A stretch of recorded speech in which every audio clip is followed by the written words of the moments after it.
This episode of the Card Insiders podcast is brought to you by Omnisend. Omnisend enables nimble e-commerce teams to increase sales, not the workload, with highly relevant email and SMS marketing automation. One-click e-commerce stack integrations, pre-built workflows, and intuitive drag-and-drop editing makes it easy to get up and running without diving into the gritty details, unless you want to. More than 50,000 e-commerce brands use Omnisend to grow their business on autopilot. Shouldn't you? To learn more about how Omnisend can help you grow your business, visit omnisend.com. Welcome, everyone, to Season 2 of the Card Insiders podcast. I'm your host, Greg Zackwitz, and this season, I'll be speaking with e-com professionals to help you get your online business ready for the holiday season. For today's topic, we're discussing the power of customer service. Before we get into today's episode, I'd like to kindly ask you to tell your friends and colleagues about us, and please rate and review us on Apple Podcasts. Also, if you have any questions, comments, or are interested in sharing your email marketing or e-commerce story, we'd love to hear from you. And you can email us at podcast@omnisend.com. Let's jump into today's episode where I welcome to the show guest who joins us from the marketing team over at the help desk company Gorgias, Lucas Walker. Welcome to the show, Lucas. Thank you for being here. Thank you so much for letting me come on and hopefully educate, and if I'm lucky, entertain your listeners a little bit. I know that they just paused to go leave that 5-star review on Apple Podcasts, if for no other reason than the good karma themselves when they are looking to get more reviews for their stores. So thank you for everyone who left a review. And if I can shamelessly plug Season 2 of our podcast, E-commerce Like File, coming out pretty soon, look for that as well. Thank you so much for having me, Greg. I am excited to jump into the meat and potatoes of this conversation. Very good. I'm all about shameless plugs. And of course, we will have one extra 5-star review coming up next week. So for that one person that dipped away. Lucas, let's jump in just a real quick level setting. So we're talking about customer service. I mentioned you work for Gorgias. Mm-hmm. Can you just briefly tell us, introduce who Gorgias is, type of companies you guys work with, just so people understand the direction you're coming from? Yeah, absolutely. So we're the number one rated help desk for Shopify for e-commerce. We're on BigCommerce, we're on Magento as well. And we're really the first help desk built for e-commerce. So we're not worried about things that a SaaS company might have. We want to help you answer the questions like, hey, where's my order? How do I purchase this? Do you take Amex? As quickly and as efficiently as you can. And we really work with the full gamut of companies, even from, I know it's a little bit of a dirty word in e-commerce, but from drop shippers who are solopreneurs to a lot of the mom and pop brands like myself, like I was, who maybe it's the owner of the company doing customer support or wants to talk to their customers and stay close there. We have a lot of smaller businesses, and then of course, all the way up to the big household names that like Death Wish Coffee, like Steve Madden, like Movement Watches. So we do work with a whole wide spectrum of company sizes. But if you're an e-commerce company, especially if you're on one of the big carts like Shopify, BigCommerce, Magento, and you hear about your customers, it's worth taking 10 to 15 minutes to look at Gorgias. Very good. Appreciate the background. And we're going to jump right into the conversation today. And there's no matter if it's email marketing, if it's social media marketing, paid search, whatever it might be, in this case, customer service, there are always overlooked items that people either take for granted or they just don't even think about them for kind of peak times. So from your standpoint, where you guys sit, is there something that you commonly see clients or companies overlooking from the customer service standpoint that they should be like, hey, holidays can be fast and furious. You should probably do this. Yes. And I'm glad that we're jumping into sort of a wrap-up question first, Greg. And let's pause. I want to do a little bit of a disclaimer. What I'm going to say is very Gorgias heavy, just because I know we can do it in the platform. I think you can do most of this or some of it with other help desks, but I'm just going to be saying it through how to do it through Gorgias because I know where the stuff is. Very good. Just so if anyone wants to give a 4-star review by saying, well, it was useful, but it could have been a little bit more neutral. I work for Gorgias. I'm in the platform day in and day out. I do customer support through Gorgias. I just know where everything is. So let's talk about what's overlooked when it comes to customer support.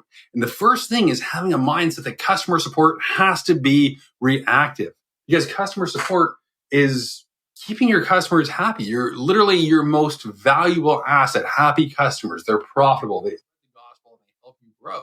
And everything that you just mentioned, you've got a lot going on with email, SEO, search engine marketing. Literally all of those things tie back to your customers. What emails have a high open rate? If you think of a newsletter blast or a flow and you can hit 50% open rate, 70% open rate. You're bragging about those stats, but you're the emails from your customer support team in a very intimate setting where people are open to clicking calls to action, like leaving a review when they've been getting all these automated emails from everywhere, from Amazon and Wayfair, other stores, and yours. The likelihood of converting from an email through customer support is really, really high. And you can do some cool things with Omnisend, maybe in a welcome flow or post-purchase flow, and just say something like, hey, before we send that, hey, thanks so much for that order. We're going to ask you for a review. Before we do, is there anything stopping you from giving 5 stars? And then so you automatically send that out.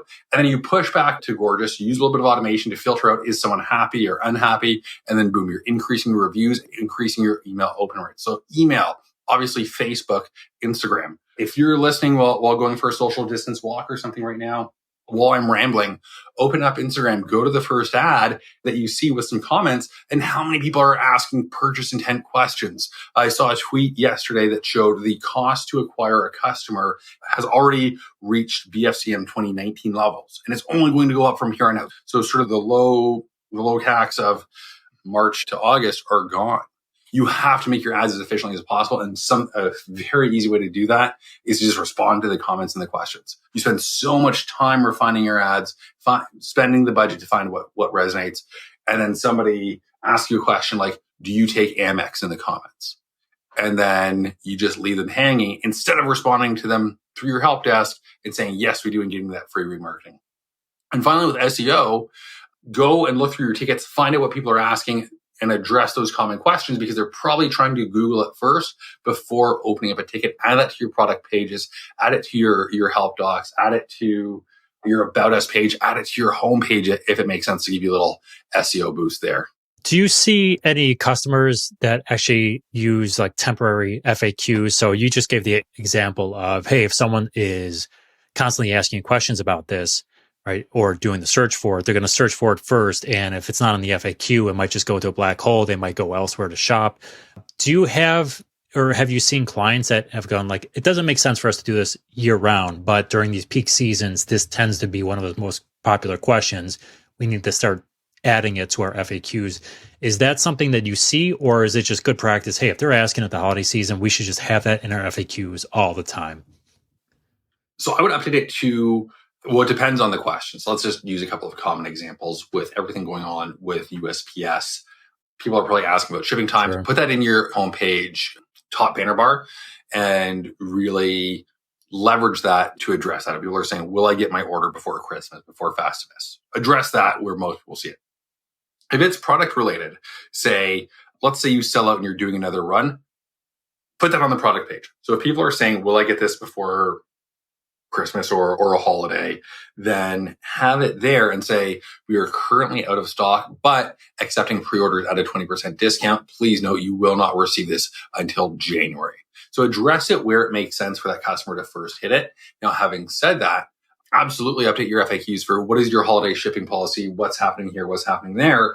And in Gorgias, you can add macros. And we even do this smartly. So if you're constantly typing the same sentence a few times in a row, we'll suggest it as an autocomplete. It's the same way that when you are just writing an email and it says, hey, and I type G, it fills in Greg or Gregory. We'll start to do that for you automatically if it's something that you're constantly saying a lot. So yes, absolutely have sort of those temporary things, but make it as easy and frictionless as possible. And Lucas, I found it also interesting. One of the things you said before is about, hey, trigger off that review message earlier than maybe you normally would, right? So, they just place an order and maybe it comes the next day, whatever it might be.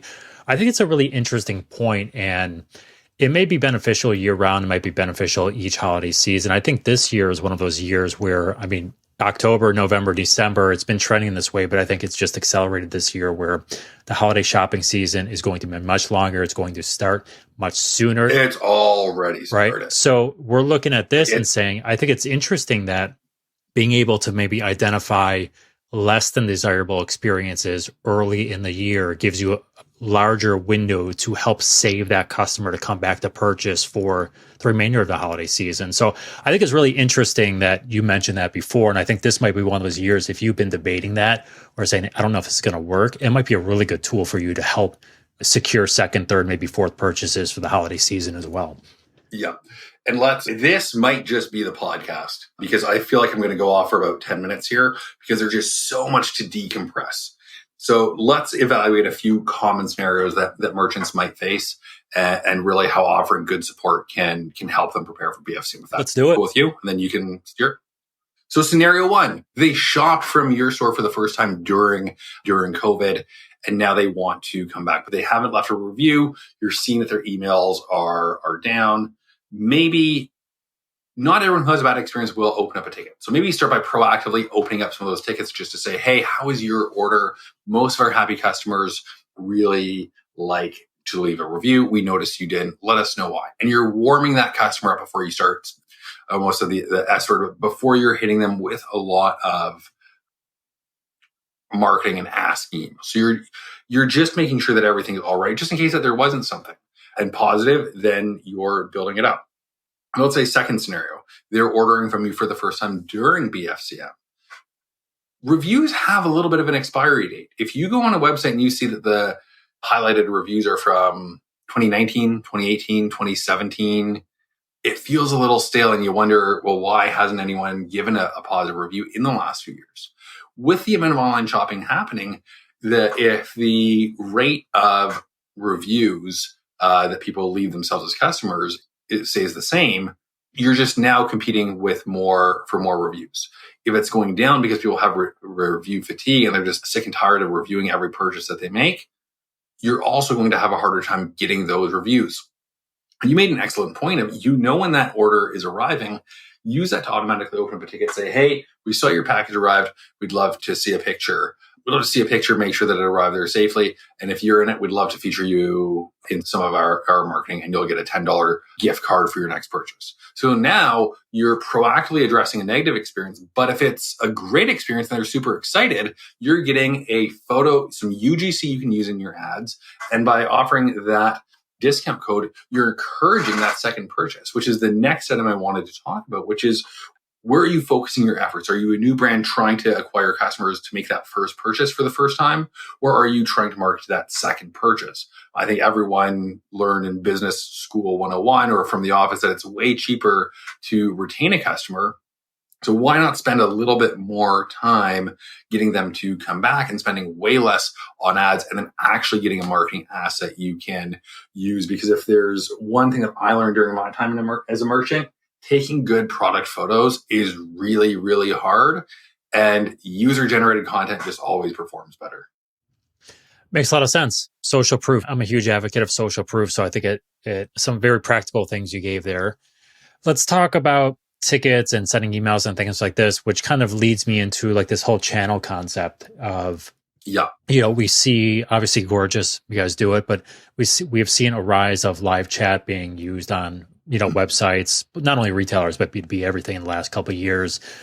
Personally, I had a order saved, I think maybe on Black Friday about 2 years ago, because I was at the checkout phase and it wasn't accepting my address for whatever reason, right? And it wasn't pre-filling, right? So, and I couldn't figure out why. The address was there, everything was right, and then they had the live chat, and I'm like, all right, I'm not calling, I'm not sending an email. It's either you're getting my business or you're not. And I used the live chat. It was staffed by a human. You could tell it was a human. They helped me out. They got it. And there's no way in the world I would have figured out it was something with their system that was a little quirky. And she's like, well, you just have to enter it this way. There you go. Got my order. Live chat's been there. When you're from a channel perspective, from either email, live chat, chatbots, things like that, what are you seeing from a shift of channel perspective, how customers prefer to use customer support channels? Yeah, and first off, that company owes you a drink or a thank you or something because you saved them a lot of lost revenue earlier on by reaching out and contacting them so they could fix that. I actually have a podcast with Nick Sharma coming out about that exact situation, so it resonates very, very close to home. So thank you for once again giving me a little bit more social proof of that use case of live chat. In terms of really the rise of real-time communication, it is very close to purchase. And you gave me a softball of almost the perfect scenario to try it, is focus close to cash.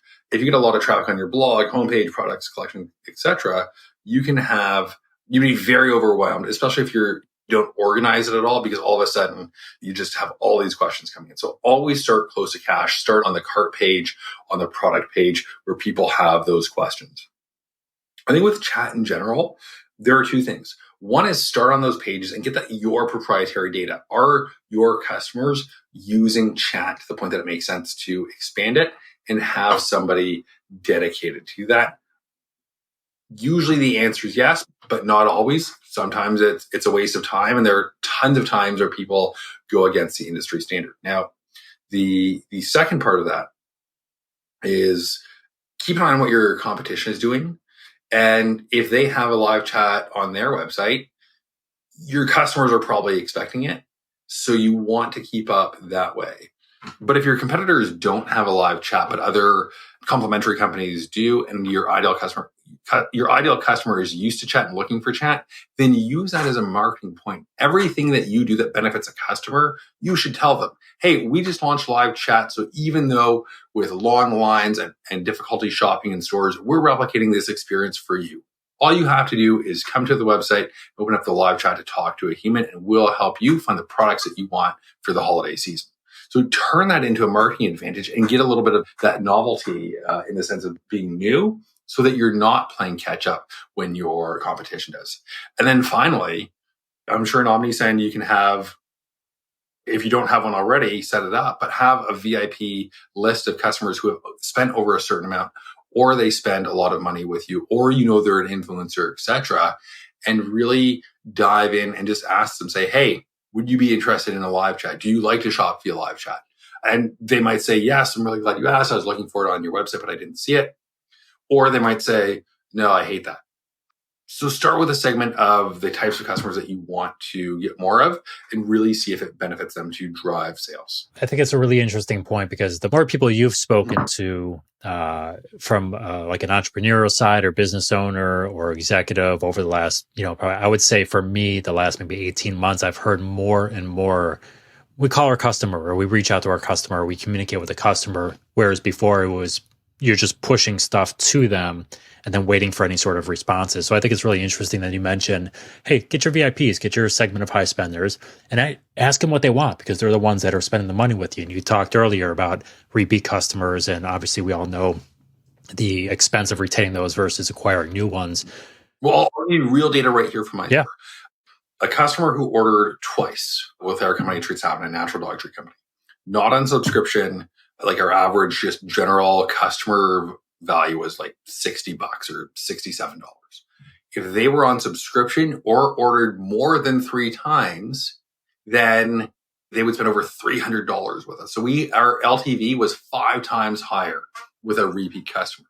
And our marketing wasn't sophisticated. It was literally just email marketing and really engaging with them and understanding what matters to them. So by being able to understand what your customers want, you can really maximize your LTV without spending too much more money, especially if you're using a quality email marketing solution that's built for e-commerce, much like Omnisend is.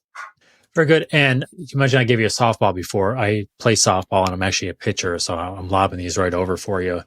What's your take on chatbots, right? So small retailer might sit there and say, okay, I love live chat. I just don't have the staff to support it during the time, or I can only offer it in limited hours.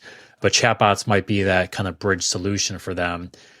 There's obviously benefits to it, and it can also cause frustrations to the shopper who might have a question that the chatbot is kind of serving those FAQ or those basic questions and answers.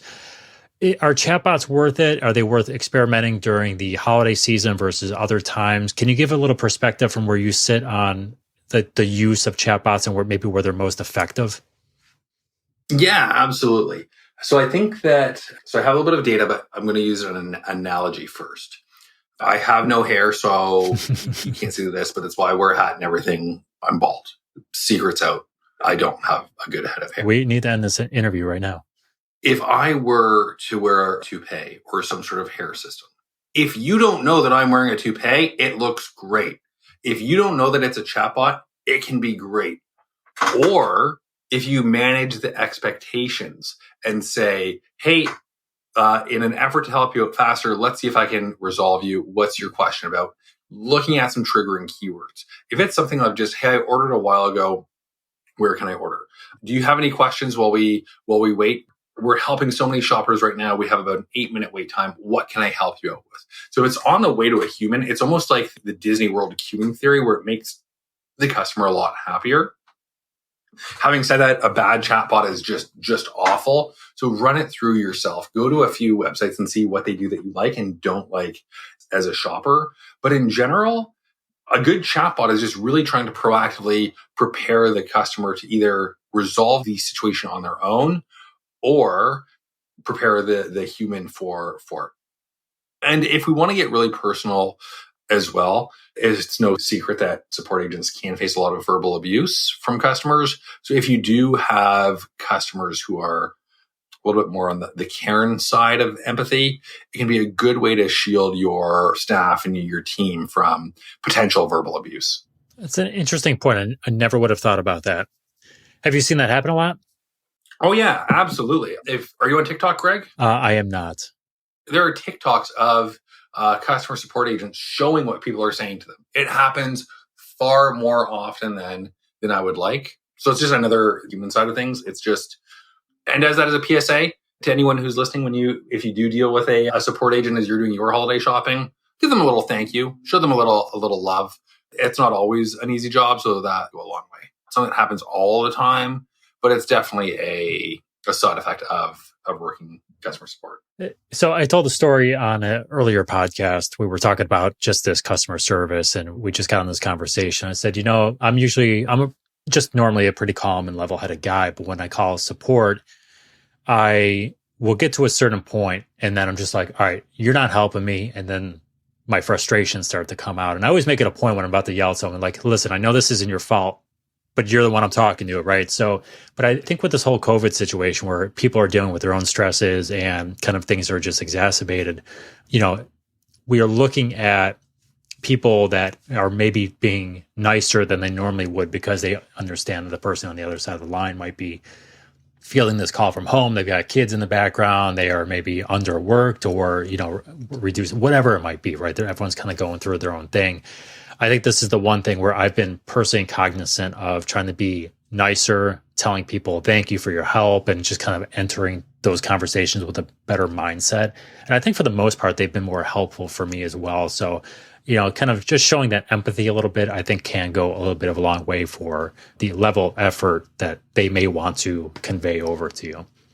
Oh, absolutely. People are just so much more responsive when you're kind to them. Think about this, Greg. If we came, let's say we were recording in person and I was going to be late and I said, hey, my other more important meeting ran late. We're going to have to start 20 minutes late. You'd say, okay, but there's nothing rude about that, but it's fine. If I were to say, hey, Greg, I'm really sorry this meeting's running long. I'm showing up 20 minutes late. If I'm going to be late anyway, let's just bump it back. Can I bring you a coffee or anything? And it's just the exact same thing, but you're going to be much more accommodating to me with a little, if I just show a little bit of humanity. And to bring it back to why people are listening, not to just be told to be nice to one another. I think Bill and Ted just launched another movie for if we want to go down that route, being excellent to one another, but use that in your marketing and really understand what your customers might be going through. It's if they can't get to the post office because of COVID as frequently or something, and they respond to a promotional email saying, hey, can I return this? Use that while leveraging how you can be empathetic with customers. We had people who would respond to us, to our email saying, oh, I signed up because I liked it, I love it, but I just lost my dog and things are pretty tight. We're selling a premium product. We would just ship them some free product because we know that when the tough times are over, they'll remember who took care of them and not say, oh, sorry, this is just for customers only. Our cost on product was so low, we wanted to really delight them. And every communication with your customer should give that slight dopamine hit and that slight excitement, whether it's opening an email. What's the new product that this company is launching? What promotion are they doing? Who are they collaborating with? Oh, wow, I abandoned my cart. I did mean to check that out. I'm glad they followed up with me. That should be the feeling of emotion that your customers get when they open up a message from. I agree. And I like the example of the being late for the podcast and the coffee, right? It's exact same situation. Nothing changes other than maybe you're an extra 1 minute late because you stopped to give me a cup of coffee. But I get something out of that, right? So That's really good example. I am going to flip this back to channels a little bit. And you touched on a little bit of this, but I want to dig just a little bit deeper. And I'm going to ask you kind of like 3 questions in one. So I'm doing you no favors here whatsoever, Lucas. That's all right. I don't care. It's the poor editor who has to go back and sort through that. What did you ask me again? We talked about channels before. So I try to break this down into a couple questions here. But one, is there a better use of a particular channel for a particular situation? So such as email is better for this typically, live chat's better for this typically, social is better for this typically. And then I want to pivot then to live chat because we talked about the increase of that. And just want to say, is in today's world, as we sit here, is live chat necessary to fit into that mix of this is better for this is better for this? So let's break it down. And I'm going to answer the question, all 3 questions very indirectly. But email is still the hub. And that's where your customers search for you first. It's where a live chat should be sent, the transcript sent to email anyway. If you have that on file, if it's through email, there's just more data for each party. Hold on, I need to cough. There's just more data for either party. So if a customer is looking for a tracking number, they'll probably check their email first because that's where it goes. It might be in the promotions folder, it might be somewhere else, but it'll probably be in their inbox somewhere. Social gets a little bit harder. If somebody has a funny username like I do, at Pumpkin Spice Lucas, that's not going to sync with order data. That conversation is probably going to be moved to email anyway. Email is by far the highest performance channel across all of our customers. So it's still email first and foremost. However, it is trending down slightly since last year. So a little bit less email usage. If we look across all of our customers in all channels within live chat, email, everything else. Email was about 76% of all tickets, and now it's at 74%. So still within a margin of error. So email will be about 3/4 of all tickets. Even now, we've just seen such an increase in volume across the board that it feels like chat is coming up so much more. In terms of channels to use, I really say focus on the urgency. And we're going to be getting really tactical into logistics here and breaking down a few scenarios. One, like you on the cart page, is this urgent to making a sale right now? That should be the priority. If it's following up for update on the order, that should get a response before that order arrives. Having something say, oh, we're really behind due to overwhelming stuff. Customers don't care that you're behind. They just want to know where their stuff is. So as a customer, sending that ticket or sending that message to the company, getting that reply back, receiving your package, and then coming back and then getting a response back is pretty useless. Now you've wasted my time with an extra email and you never got back to me to answer my question. I hate it. And then the last situation is another very common question is, well, where's my order? How do I update my order? Can I cancel that? I ordered the wrong thing. You need to respond to that before that product leaves your warehouse or 3PL, which is why we do work pretty closely with a lot of 3PL and fulfillment vendors. So those are sort of 3 different situations that all have a little bit of urgency related to them. And then finally, just to manage your customer expectations, it's always better to over communicate, because one of the worst situations is what's called the customer support death spiral, where you open a ticket, maybe you just respond to the confirmation email and then just say, hey, feels like it should have been here by now. Where is it? And you don't hear back from a couple days. So then you go on the website and then you open up a chat, but that email hasn't been responded to.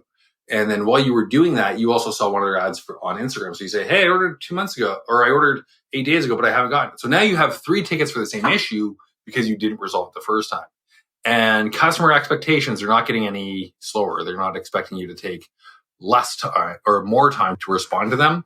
And when we see customers responding back within 2 hours on average to every question, it's totally doable with a little bit of AI on the back end to segment and route and assign based on urgency and priority. I love how you frame it to the urgency perspective. I think it's a really good perspective for anyone to look at and say, okay, we've got these things and maybe you're understaffed and you can only commit to a couple of things. But I think it's a really good kind of litmus test to say, okay, right? What are we focusing on first? So I love the fact you said that, Lucas.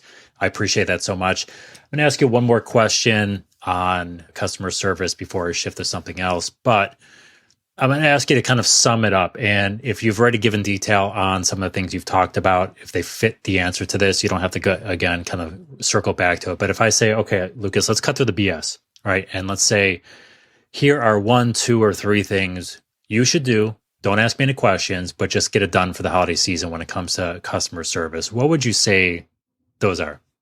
Easy. Buy Gorgias and say that Lucas Walker sent you, so I get credit for it. 100, like easy, done. All right. How about the affiliate Number 2, to the side, right? Buy Omnisend. say that Lucas sent you. No, but jokes aside, what are the 3 things? Just get to the chopper. Come with me if you want to sell, kind of thing. It could be 1, 2, or 3, right? I'm not stuck to a number. It's just these are the things that no matter what, do these. Don't ask me any questions. Get it done. Yeah.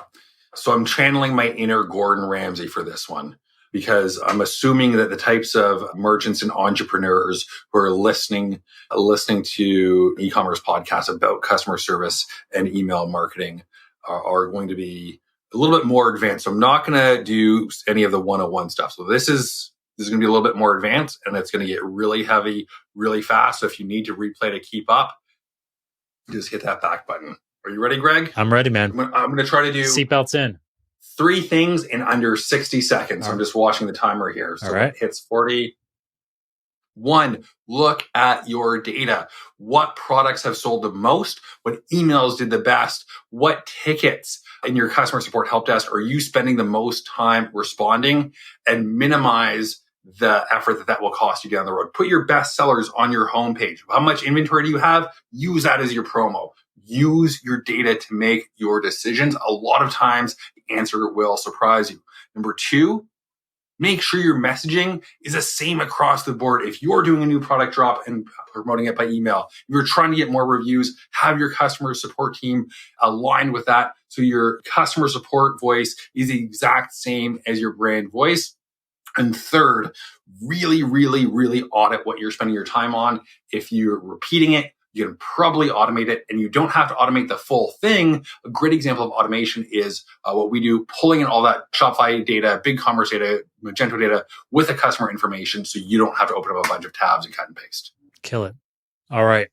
Excellent. 63 seconds. 3 over. We'll cut out the last 3 seconds. So it'll be like a cliffhanger. Well, part 2 here. Very good. I appreciate not only the answer, but the succinctness and the brevity of it. So I love it. Lucas, I want to ask you a question. We always ask our guests here about how you digest information, business information, whatever it is, whether it's reading books, audio books, websites, newsletters. What types of content do you enjoy, and how are you digesting business information?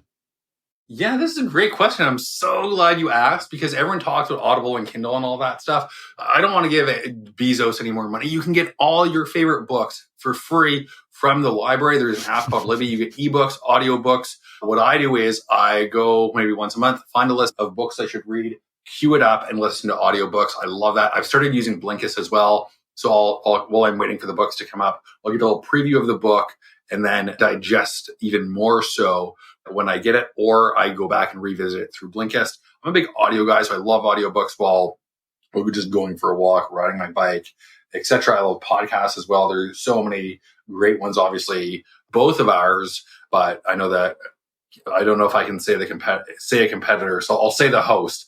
But Ben from Privy, he's got a really good one that's tactical from an entrepreneurial perspective, and Kurt with the Unofficial Shopify podcast has one. There are just so many now. Find one that you like and that resonates with you. We can cut that out if you want, Greg. But yeah, just go to your library. They have free magazines as well if you want to really go into your industry. Don't be afraid of your local library. And the thing that I like most about queuing everything up like that is it gets to be a little surprise. In terms of business information, I tend to read a lot of biographies and autobiographies. Very good. Any favorite ones or recent favorite ones you've dug into that you could think of off the top of your head? Yeah, you know what? It was actually the Steve Martin autobiography, and I just loved a couple of takeaways from it. One is you have to be better dressed than your audience. And so for Omnisend, this could mean your emails have to be amazing. For Gorgias, our customer support has to be amazing. And I love that as a takeaway. Whatever you're selling, you have to not oversell it, but really show everything that you could ever possibly do with it. You're not just selling a knife, you're creating Michelin star worthy meals. Here's how to do it. You have to show, let's use that knife example. If you're selling knives, your food photos on your Instagram feed have to look better than customers. And the other thing was that if you have a plan and you believe in it, you have to stick through it. If the audience isn't laughing, they just haven't gotten the joke yet. If you follow the data and you know everything will work, keep running it through. Maybe something else just isn't working. Finally, the last thing that I really, really liked was by the time that you've thought about it, it's already antiquated. So looking at the promos that worked last year, looking at what other people are doing and trying to reverse engineer that and copy that, it's a great way to get inspired, but it won't always work out the way that you're expecting it to because there is a little bit of a decay on that. So if I were to sum up the Steve Martin autobiography for 3 business lessons is be better dressed than your audience, have confidence in yourself. What was the last thing I said again, Greg? You were whatever you're thinking is antiquated. Oh, yes. Be better dressed than your audience, have confidence in yourself, and you have to constantly be replenishing what's working. If you think that not having live chat on your site is fine because you didn't have it last year at Black Friday, that might be an out-of-date mentality. And at least do yourself the service of 10 minutes of due diligence and just see, do my customers want a live chat on the website? Very good. Last one for you, Lucas. Yep. One meal for the rest of your life. What do you choose? Oh, burritos. Done. Burritos. Yeah, right. I only eat burritos now anyway. Okay. Like easy. Yeah, done. Straight through. Breakfast, lunch, dinner. You got it covered? Yeah. Oh, 100%. If you go on my Instagram and go Pumpkin Spice Lucas, you can see me eating burritos all around the world. Done. Very good. I literally only eat burritos. In 2019, I ate 500 burritos. I was averaging over 1 a day. Wow.